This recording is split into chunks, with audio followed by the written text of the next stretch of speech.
The spiritual attacks over the last few days have been absolutely atrocious. I'm having dreams where I'm literally fighting off vampires and zombies simultaneously.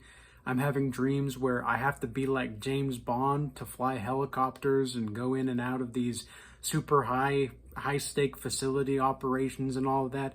I am fighting in my dreams everywhere I go now, it seems like, as well, because this is where our will is being fortified as godly people. We are being attacked.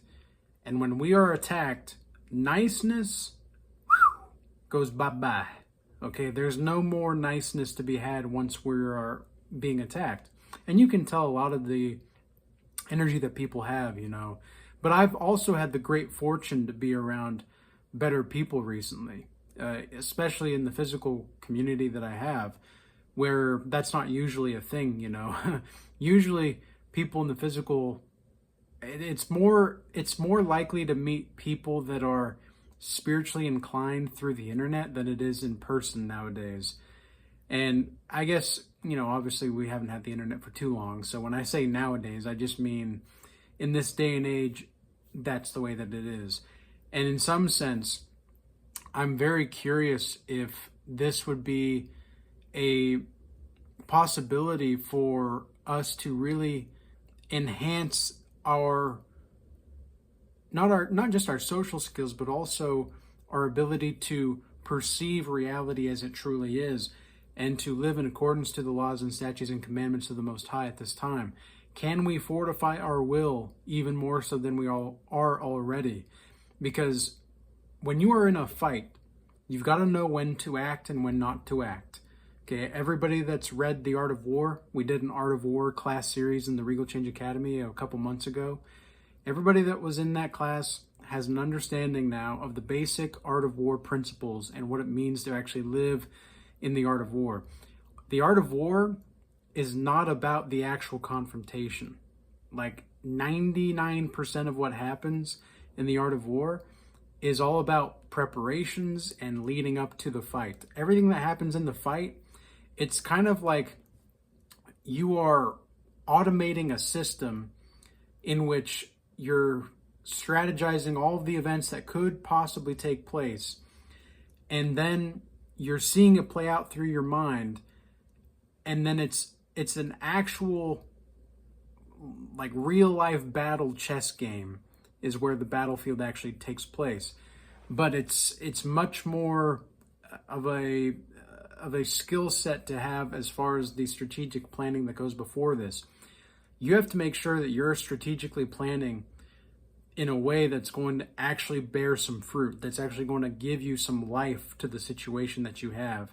Because if you don't plan accordingly, this is what's so crazy, that the world that we live in, there are so many people, specifically the men here I'm thinking about, the men have been demoralized and emasculated so much so that their testicles are rotting from the inside out, it seems like.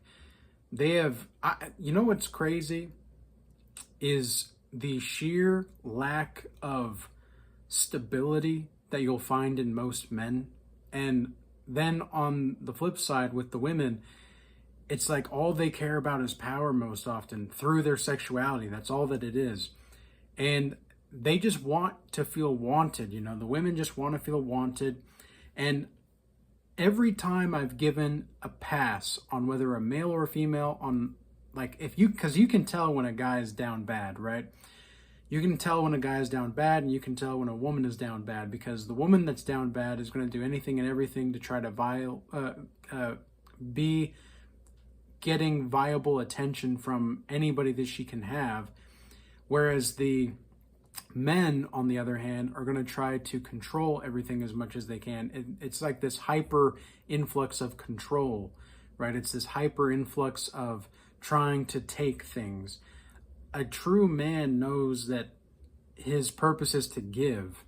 It's to give, and you have to learn how to give in order to receive as a man, right?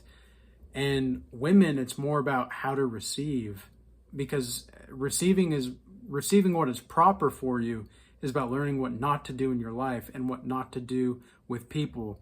Whereas learning how to give as a man. It's more about how to move through the world, how to actually put your force and your will into existence.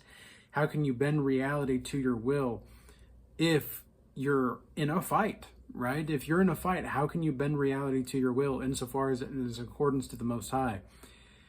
Because this is something that I was even thinking about last night. I had a consultation with somebody, and we brought up the verse in Corinthians. It is 1 Corinthians 13, 1 and 2. And it says, though I speak with the tongues of men and of angels, and have not charity and love, I am become as a sounding brass or a tinkling cymbal. And though I have the gift of prophecy and understand all mysteries and all knowledge, and though I have all faith that I could remove mountains, and have not charity and love, I am nothing. Well, okay, so what exactly does that mean? It means that you can do anything in this life. You can have the power to change reality and bend reality to your will. But if you don't have faith in God and a relationship with God in which you can actually give through charity, it's not going to be worth anything to you. It's not going to be worth it. Because here's the thing that I've noticed with most powerful people. Powerful people hate their time being spent rather than invested. And this is why I say I invest my time, I don't spend it, because I've noticed this about powerful people. Powerful people, they will get rid of you and get you out of their sights faster than a cheetah will run after a freaking buffalo or something. Then if you're wasting their time, they will get you right out of there. Because they don't need that in their life. They don't need that. They don't need anybody wasting their time. That's what the more influence that I accumulate and the more influence that I have, the more I see that it is my responsibility to be more proper in my boundary setting, more proper with my time. And it's not to say that I can't be a bro, it's not to say that I can't be a bro to somebody and just, shoot the crap and shoot the wind and shoot the breeze. But it's also not to say that I should just talk about whatever, whenever, okay? And I'm not saying that you need to have a balance, because everybody says that. And I get how, I understand why it's cliche. Cliches have a grain of truth to them, but it seems so cliche to me. And the men that don't value their time, their balls are rotting from the inside out. You can see it because they're wasting their time everywhere. You can almost see and smell a depleted coomer when you see one and smell one, because they smell like spiritual filth and they look like, they're tired, they're up all night, they have black circles under their eyes, it's not to say that successful people don't experience this to some degree, because I've seen successful people that are just exhausted. It's almost like success is exhausting for some people. And meanwhile, then you have the lazy kinds of people where they can't even cook their own food or whatever, they have to have people being like, they have to have outsourced for everything. They have to have an outsource of people like mowing their lawn or ordering their Uber Eats or their DoorDash or going out to eat all the time to somebody make their food. I mean, it's just crazy. People don't want to be self-sustainable anymore. They don't want to be self-sustainable.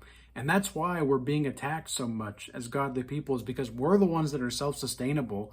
We're the ones that are actually putting effort into the reality that we live in. We're the ones that are actually trying to build something. We're the ones that are actually trying to see what there is to really see in this world, that trying to bring light and illuminate the darkness.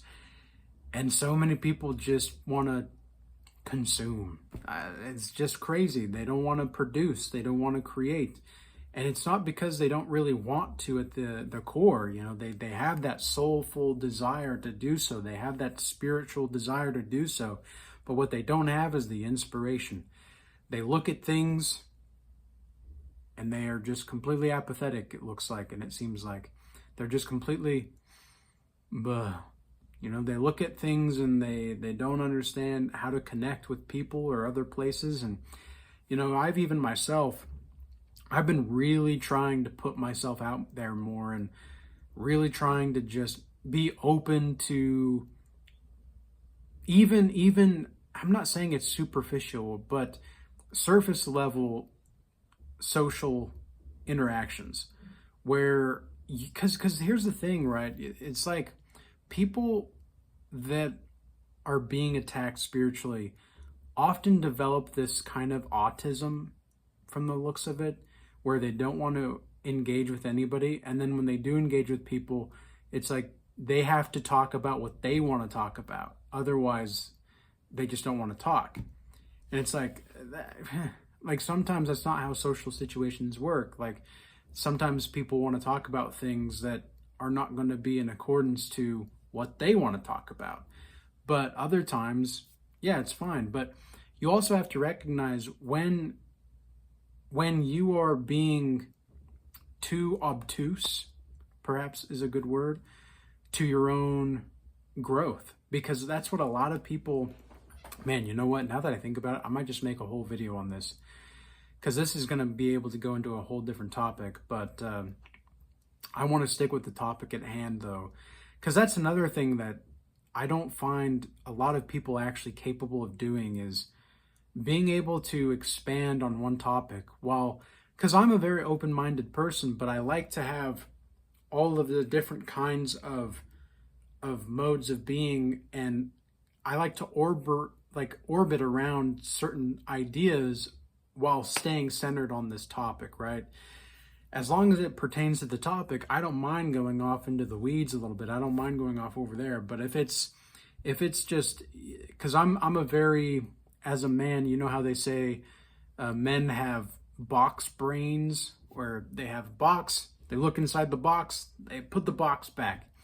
Then women have, internet brains, where they can have 35,000 tabs open and everything connects to everything else. And that's, I try to do a more in between the box and the internet brain type of analogy here, because I see the value in both and I want to merge that in a healthy way. But there's a lot of attacks going on recently, it seems like, and we just have to stay diligent and rest when we need to. That's something I've seen a lot of people not doing recently. I'm not saying that you should not work hard, you should not work smart. I'm not saying that you should just give up either, but not by any stretch of the imagination. But if you don't know how to actively rest, like this has come up repeatedly in several different conversations that I've had recently. And so that's why I'm trying to, I'm getting the sense that there's a spirit of exhaustion that is about to take place if people are not careful. If people are not careful, they're going to let the spirit of exhaustion consume them. And it's going to be like their fire's going out. And I mean, everybody knows what happens, right? When you have an engine in a car and it operates on too high of an RPM for too long, well, what happens to the engine? It doesn't work anymore. Simple as that, right? It doesn't work because it's been overheated for too long and doing too much. That's going to be the same kind of thing. It's almost like driving a car without any, what's it called? Anti-fluid? Why am I thinking? I can't think of it. I can think of the bottle. I know exactly what the bottle's looking like. Anyway, you guys know what I'm talking about. It's basically the engine coolant. The engine coolant for the cars. And if you don't have any of that in there, then yeah, your engine is definitely going to be not operating on high cylinders. So you don't want to be too much, but you don't want to be too little either. There's this balance that you have to have. And again, I don't really like saying, oh, it's no balance. Because sometimes the best kind of balance is to just be obsessed. You have to be obsessed. I used to think that being obsessed with something was the wrong way to view life. I used to think that being obsessed was the problem. Now I see being obsessed as the only solution to your problems. You have to be obsessed with figuring it out. You have to be obsessed with wanting to fix things. You have to be obsessed with, if you're being attacked, well then, it's go time, baby. It's go time.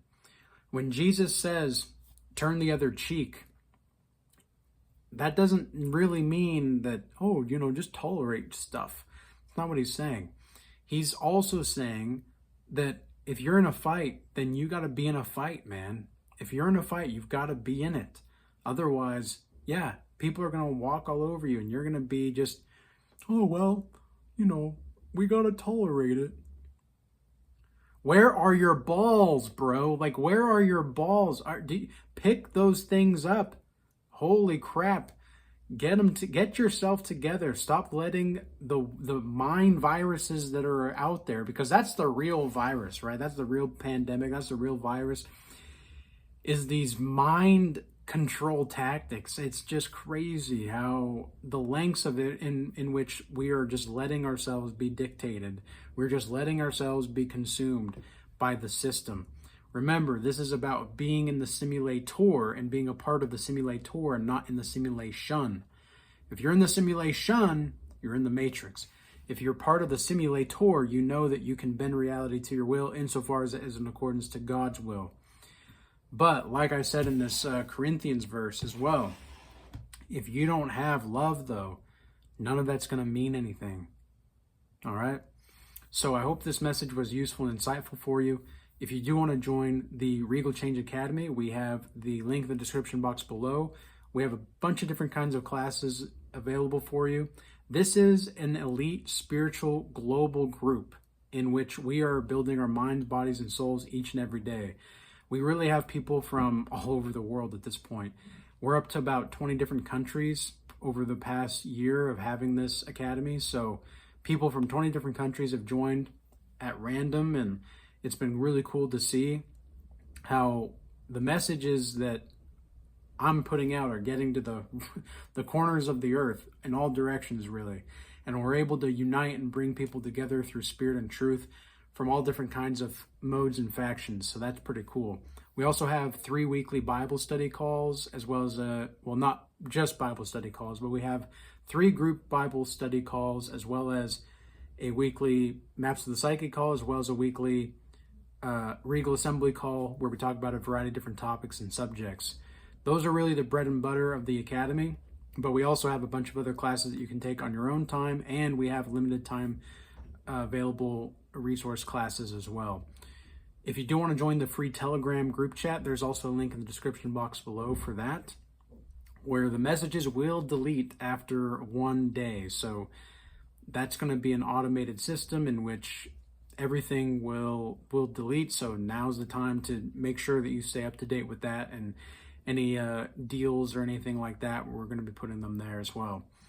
I also want to appreciate everybody moving from the YouTube platform over to X, Rumble, and Instagram. I do appreciate everybody's extra support and all y'all extra support there. So peace be with you all. I hope this message was useful and insightful. Until next time.